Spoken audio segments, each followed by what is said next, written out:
All right, I think I finally got the door fully on and adjusted. Still sprinkling around here.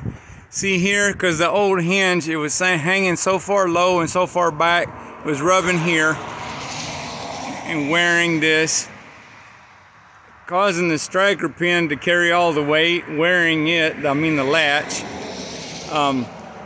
This bolt was rubbing, where are we at? Right here.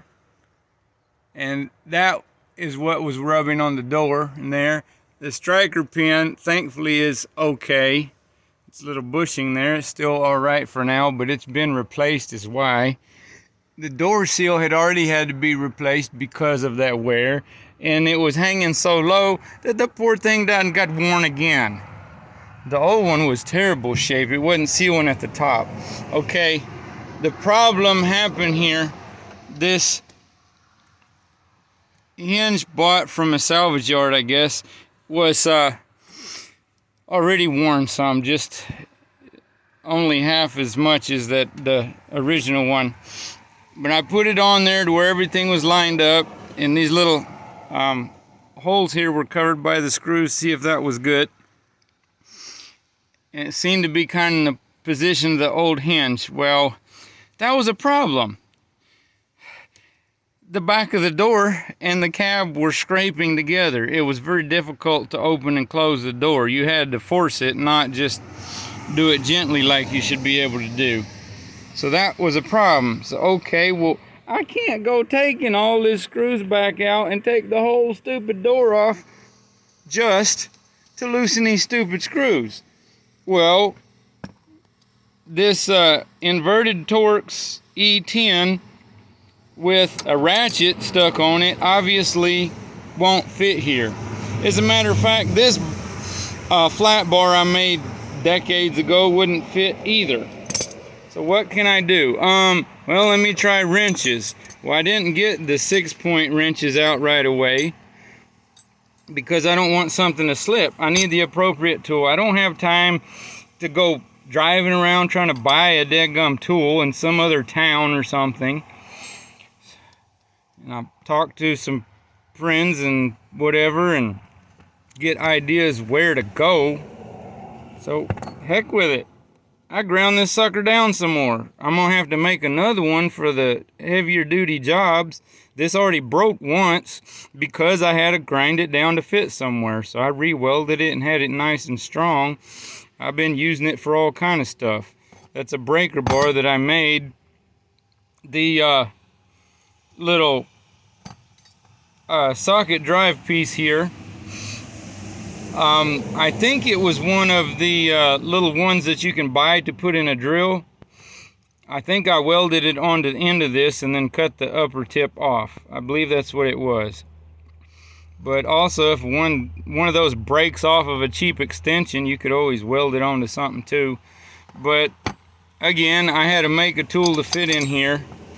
I used that, squeeze it in there, and just a little bit at a time. Here we are, a little bit at a time, turned it loose, and then I used either an 8mm or 5/16 6-point socket, not a 12-point, that would have slipped, so that I could snug it back up.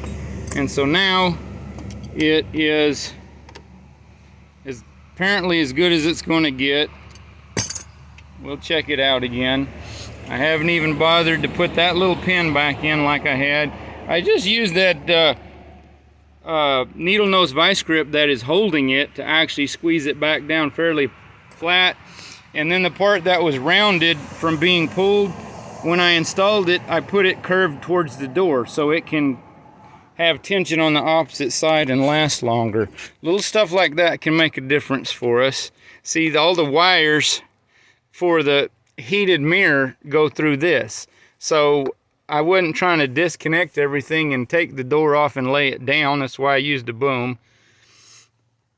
But let's see how that goes. See, there's not a gap up here anymore.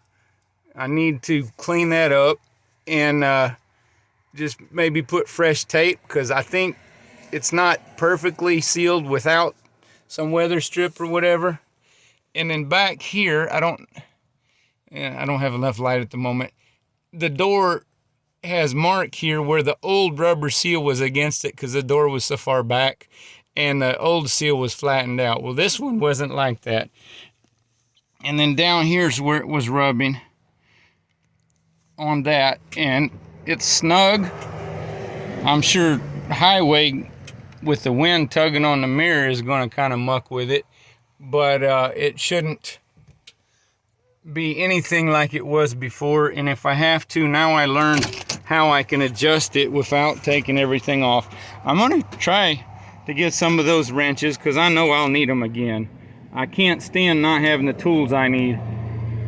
Problem is, you know, if you're not doing stuff for a living and making a money with it as a business, it's kind of hard to keep spending, especially when you got Looney Tunes causing ridiculous inflation. And yeah, those, see, it's difficult to get it in position. So I'm going to do here is just, now that I got the door operating, I'm going to snug them all up by hand and wish y'all a blessed day. I'm trying to earn money working on the truck since there's no loads, which is shocking because we expected more.